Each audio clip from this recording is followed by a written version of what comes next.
Sejam todos bem-vindos a mais um vídeo aqui no canal falando de tática. Como é que vocês estão? Tudo bem? Bom, tem Flamengo e Corinthians no Maracanã às 4 horas e a gente quer falar desse jogo aqui hoje, né? Pré-jogo de Flamengo e Corinthians. O time paulista vem numa fase muito ruim em todas as esferas, né? Técnica, administrativa, política, enfim, tudo. Então, é um time que não vence há 6 jogos, é um time que está na zona de rebaixamento do Campeonato Brasileiro, é um time que vem, parece que caindo de rendimento a cada jogo. A gente vai falar um pouco sobre essa partida. O Flamengo busca afirmação, busca conseguir um pouco de regularidade, né? Depois de fazer um jogo bem ruim na Bahia, né? No final de semana passado. Fez um ótimo jogo contra o Fluminense e busca agora ser mais consistente, né? Então vamos falar um pouquinho desse jogo. Antes disso, deixa o like que é de graça, se inscreve no canal e vamos falar de tática, vamos falar de pré-jogo, Flamengo e Corinthians, tá? Vamos lá. Bom, pré-jogo Flamengo e Corinthians, Campeonato Brasileiro, 7ª rodada, 21 de maio de 2023, Maracanã, 16 horas, horário clássico, dia clássico de futebol. Bom, falar um pouquinho do Corinthians, como eu já tinha falado, eu não venci 6 jogos. O sistema de jogo é um 4-3-3, a gente vê muito campinho por aí nessas plataformas falando sobre 4-1-4-1, sobre 5-4-1. É tudo muito parecido, é tudo muito primo. Eu interpreto bastante como 4-3-3, como se o Roger Guedes fosse o ponta de um lado, e aí do outro lado tem o Wesley, pode ter o Adson. Já foi o Pedrinho no lugar do Roger Guedes, e aí o Roger Guedes de centroavante no lugar do Roberto. E a gente vai para o campinho já, para entender melhor essas dinâmicas, essas possibilidades. É o 17º colocado do campeonato, só 5 pontos, é o terceiro pior ataque, 6 gols, 3 do Roger Guedes. É o terceiro pior XG do campeonato, 4,98. É a quarta pior defesa, 11 gols sofridos. A gente fala muito sobre o Corinthians ser uma equipe muito velha, porque tem alguns jogadores mais experientes e de uma idade mais avançada, mas tem muita garotada também, então acaba equilibrando um pouco. Quando eu fui puxar esse dado aqui, eu achei que o Corinthians ia estar entre as líderes de equipe mais velha, né? É só a 9ª. Então, às vezes, engraçado como é que às vezes a gente tem uma impressão, quando a gente vai realmente se debruçar sobre os dados, a gente tem uma realidade bem diferente diante dos nossos olhos, né? Segunda pior posse de bola, isso me chamou muita atenção. 42% só de posse de bola, segunda pior do campeonato. Impressionante. É um time que tem ficado muito jogando em bloco baixo, esperando o erro do adversário, tentando ficar no contra-ataque. A gente já vai explorar um pouquinho mais isso nas imagens que a gente vai trazer e também no campinho. Mas é uma equipe realmente que tem se livrado da bola, tem dado a bola para o seu adversário, tem tentado marcar bloco baixo para sair em transição. A equipe com menos dribles no campeonato, é o 18º somente em cruzamentos certos, sofreu gol em todos os jogos do campeonato. É a última intensidade do desafio, com 4,7 ações por minuto. O que isso quer dizer, essa estatística de intensidade do desafio? A cada minuto de posse de bola do seu adversário, você vai ter um tipo de ação defensiva, ou interceptação, ou recuperação, ou desarme, ou algum tipo de ação defensiva. E o Corinthians é a última nessa intensidade. Por quê? Dá a bola para o adversário e não é agressivo nas suas abordagens, não é um time que salta a pressão, não é um time que as linhas são dinâmicas e vão perseguir e vão incomodar. É um time bem passivo, marcando muito zona, com muita referência na bola, um time bastante passivo, né? Então, acho que isso também explica um pouco desse rendimento baixo desse Corinthians. É o líder em finalizações bloqueadas por ele, né? Então, acaba sofrendo muita finalização, acaba deixando o adversário estar sempre perto da sua própria baliza, acaba tendo que bloquear muita finalização. Isso não é um dado muito positivo, né? Então a gente tem o Gil em segundo, como o segundo jogador que mais bloqueia finalizações no campeonato, e o Murilo como sexto. Escalações prováveis. Gente, estou fazendo esse vídeo aqui no sábado à tarde, no finalzinho de tarde, e ainda não saíram as prévias mais consolidadas do GE, enfim, das agências de notícia. Eu vou ficar com a formação que o Corinthians usou contra o Galo. Por quê? Porque o Luxemburgo elogiou a formação, disse que poderia haver mudanças, mas que tinha gostado de muita coisa. Parece que ele disse que gostaria de manter o Murilo como parceiro de zaga do Gil, que vai manter o Paulinho como primeiro volante. Então eu vou me basear aqui nisso aqui. Quando a gente for para o campinho, até trago um pouco mais de outras possibilidades para a gente poder falar um pouquinho, tá? E eu vou trazer para vocês, melhor dizendo, o que eu acho que o Flamengo tem que escalar para amanhã, e vou explicar isso melhor até no próprio campinho daqui a pouquinho. O que acontece? Acho que o Flamengo tem que ir com um time que toque a bola rápido, que possa jogar por dentro, explore o entrelinhas, que eu acho que é a vulnerabilidade do Corinthians. Então, essa para mim é a escalação mais viável para o Flamengo, né? Com o Santos, o Wesley, Fabrício Bruno, Léo Pereira e Ayrton Lucas. Lembrando que o Santos é uma dúvida, a gente não sabe se o Matheus Cunha vai voltar ou se não vai, se o São Paulo vai trazer de volta o Cunha para titularidade ou não, né? Isso é uma grande incógnita, então eu botei o Santos porque é o goleiro que vinha jogando, enfim, jogou contra o Fluminense, a gente não sabe como é que vai ser essa situação, pode ser o Cunha.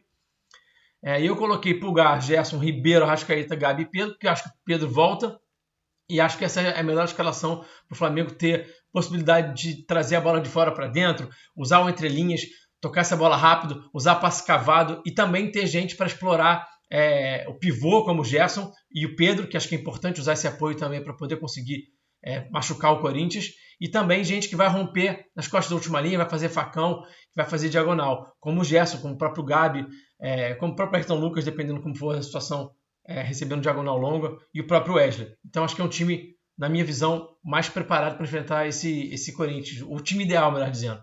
Ah, Rafa, mas você não vai botar o Thiago Maia foi bem contra o Fluminense e ele é um jogador importante.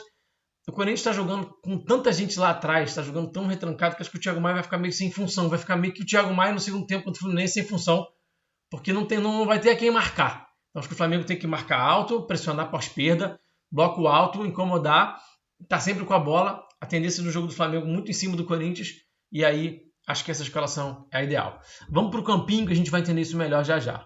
Então vamos falar um pouquinho aqui desse campinho. A gente acabou de ver as escalações prováveis exatamente nesse mesmo campinho aqui, as formações aqui dos dois times. O Corinthians nesse 4-3-3, que no momento defensivo vira um 5-4-1 ou um 4-4-2. A gente vê muito isso aqui, ó. O Wesley baixar aqui, o Fagner baixar um pouco mais por dentro, a gente vê essa linha aqui assim, o Murilo já um pouco mais próximo do Fábio Santos, o Gil quase como cara central aqui. E a gente vê isso aqui, ó. Os dois volantes, os três volantes aqui, o Vera mais para lá e o Guedes baixar para cá. Por certas vezes, né, algumas situações, quando o time está perdendo, ou quando o Roger Guedes já está cansado, já não consegue fazer esse movimento toda hora, a gente vai ter esse 4-4-2, com o Wesley nessa segunda linha, vai ter esse tipo de estrutura aqui, tá? E o Yuri Alberto e o Roger Guedes mais aqui. Tá? O que acontece com isso? Quando você tem um 5-4-1, o que você deve fazer quando você tem um time com muita gente na defesa, assim, desse jeito? Duas linhas, uma de 5, uma de 4. Adianta trazer a bola para cá e ficar cruzando aqui assim? Eu acho que não. Cruzar a bola alta no Cássio, né? Um Cássio goleiro alto, o Gil, um atleta alto, enfim. Adianta cruzar essa bola muito balão, muito por cima? Não. Então, bom, como eu falei, acho que essa é a melhor escalação possível para o Flamengo poder usar o quê? O apoio do Pedro, usar esse pivô do Pedro para poder fazer, por exemplo, Ribeiro no apoio do Pedro para o Gabi entrar finalizando. E aí você pode ter também, o contrário também é possível, você pode ter o Pedro fazendo esse apoio para o Arrascaeta, do Gabi para o Pedro para o Arrascaeta para finalizar. Você pode ter a situação de passe cavado, né, de usar uma dinâmica em que você vai ter um passe para trás aqui para o Everton Ribeiro. A gente viu o Ribeiro fazendo isso 2 vezes no jogo contra o Botafogo, vocês vão lembrar, né? Passe para trás para o Ribeiro e esse passe cavado aqui com o Gabi rompendo aqui, esse passe cavado entrando aqui, perdão, esse passe cavado entrando do Gabi do Ribeiro para o Gabi finalizar. Cruzamento do lado oposto, colocando o Pedro em cima do Fagner para poder aproveitar a estatura maior. A gente vai ver já já nas imagens como é que o Galo usou isso no jogo de quarta-feira e deu certo. Isso é uma situação que o Flamengo pode explorar. 5-4-1 tem duas vulnerabilidades se você não usar dinâmicas para tapar essa vulnerabilidade. Essa bola na janela aqui, então você usar exatamente, por exemplo, essa bola no apoio do Pedro, como eu acabei de falar, na janela, para ele fazer o pivô para alguém chegar batendo como o Gabi, como o Ribeiro, como o próprio Arrascaeta. E além da janela, você tem também no 5-4-1 essa vulnerabilidade do entrelinhas, se você souber explorar e souber criar dinâmicas para isso. Usar essa bola, entrar no entrelinhas e aí usar as tabelas, a bola tem que circular rápido. A bola precisa circular rápido. Os cruzamentos não podem ser um cruzamento muito balão, tem que ser um cruzamento mais tenso, que a bola viaje mais rápido, que a bola chegue mais rápido para poder a defesa ter menos tempo de se defender, né? Então, basicamente é isso. A gente vai ver muito o Gerson provavelmente muito aberto lá pela esquerda tentando trabalhar com o Ayrton Lucas. A gente vai ver o Arrascaeta também tentando se colocar entre linhas, até recebendo bola do Gerson, do próprio Ayrton Lucas no entre linhas para girar, fazer esse giro que ele é muito bom para poder bater, ou girar para poder se associar com o Pedro e tabelar, ou dar no Pedro para o Pedro girar e bater. Esse é o jogo que o Flamengo tem que fazer. Esse é o jogo. Vamos para as imagens, e aí nas imagens a gente vai entender isso ainda melhor, tá? Vamos lá. Bom, então a gente já foi para o campinho, já destrinchamos muita coisa no campinho, e agora a gente vai terminar com as imagens. Como é que o Corinthians tem sofrido gol, como é que o Atlético, por exemplo, conseguiu machucar o Corinthians, como é que o Atlético conseguiu fazer os seus 2 gols na quarta-feira, no jogo no Mineirão, e como é que o Flamengo pode fazer parecido para poder conquistar os seus gols no Maracanã. Então, vamos olhar aqui, ó. Aqui, o primeiro gol do Corinthians, primeira exploração um pouquinho do entrelinhas, do apoio aqui do Hulk, que eu acho importante o Flamengo usar isso, como eu já falei, né? E aí depois tem uma briga pela segunda bola. Ganhar a segunda bola é muito importante, pressão pós-perda. Na hora que você ganha a segunda bola, depois que é uma disputa de bola, o time adversário está sempre um pouco desorganizado. Tem que aproveitar isso para acelerar, para ser intenso, né? Intenso com bola, intenso sem bola e com bola, né? E aí a bola entra aqui, o cruzamento rasteiro do lado oposto.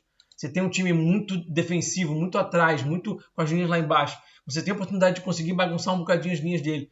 Você não vai ficar dando cruzamento balão. O que adianta dar cruzamento balão com o Cássio desse tamanho, com o Gil, com uma zaga alta? Então, cruzamento do lado oposto para poder entrar na velocidade, para poder ser intenso e resolver dessa forma. Acho que é uma grande receita para conseguir êxito nesse jogo do Maracanã. Cruzamento do lado oposto em cima do Fagner, né? Isso é uma situação que o Flamengo pode se aproveitar. Tentar usar o Pedro, por exemplo, em cima do Fagner. Por exemplo, tentar usar esse jogo aéreo em cima do Fagner com o atleta baixo e acaba perdendo um pouco desse jogo aéreo. Né? Esse cruzamento do lado oposto em cima do Fagner é uma situação realmente importante para o Flamengo tentar tirar vantagem, como o Galo fez, ó. Cruzamento. E é importante ressaltar também esse movimento do Paulinho. Dá para ver, por exemplo, o Gabi fazendo isso, o Arrasca fazendo isso, usando essa cabeçada para trás, né, do Pedro e se aproveitando desse movimento. Aqui, um gol de transição. E aí, a gente vai ver mais uma situação do Roger Guedes sofrendo para retornar, né?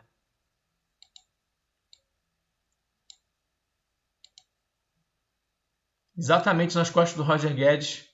Vai ter a ultrapassagem do lateral de São Paulo. Exatamente onde o Roger Guedes não consegue acompanhar. E o gol é marcado. Então, é uma vulnerabilidade.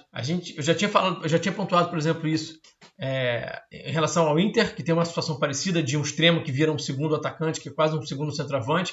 O Botafogo também tem uma situação parecida. E no Corinthians tem a mesma dinâmica. Então, é uma vulnerabilidade por conta da dinâmica. E aí, quando a equipe está perdendo, esse jogo já está 2-0 Botafogo aqui, acaba não estando muito organizado dentro de campo. E aí você vê 7 jogadores aqui, ó, uma linha de 5, como eu desenhei aqui, e mais o Yuri Roberto e o Roger Guedes.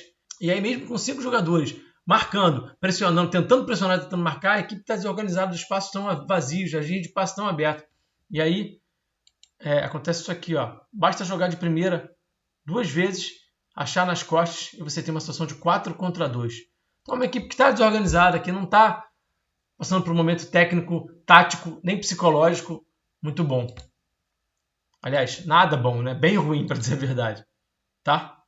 Então é isso, muito obrigado. Esse foi o pré-jogo Flamengo-Corinthians. Tamo junto e eu fui!